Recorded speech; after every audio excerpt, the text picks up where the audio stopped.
Kasabay ng pagpapatupad muli ng Anti-Distracted Driving Act, may clearing operation uli ang MMDA. Sa Quezon City, pinaghihila pati ang mga motor ng mga pulis na iligal na nakaparada. Hindi rin pinalampas sa mga rider na wala nang helmet, wala pang lisensya. May ulat on the spot si Mark Salazar. Mark? Rafi, sa MMDA clearing operations mo talaga makikita kung gaano kapasaway ang ilang motorista.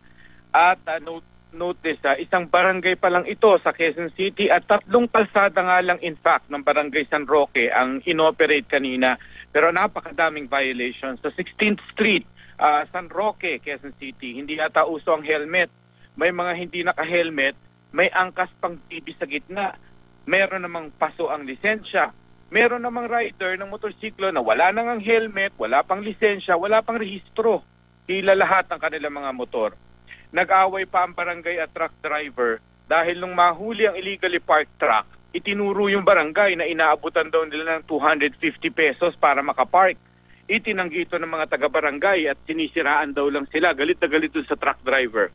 Sa 20th Street naman, tampok naman tong car wash na nasa kalsada ang operasyon at barangay police mobile pa ang nagpapa-car wash sa kalsada. Tangkaterba pa mga private cars na nakasampa sa sidewalk. Sa 2nd Street, nakatapat lang ng Camp Crame, mga pulis ang naka-illegally park ng motor.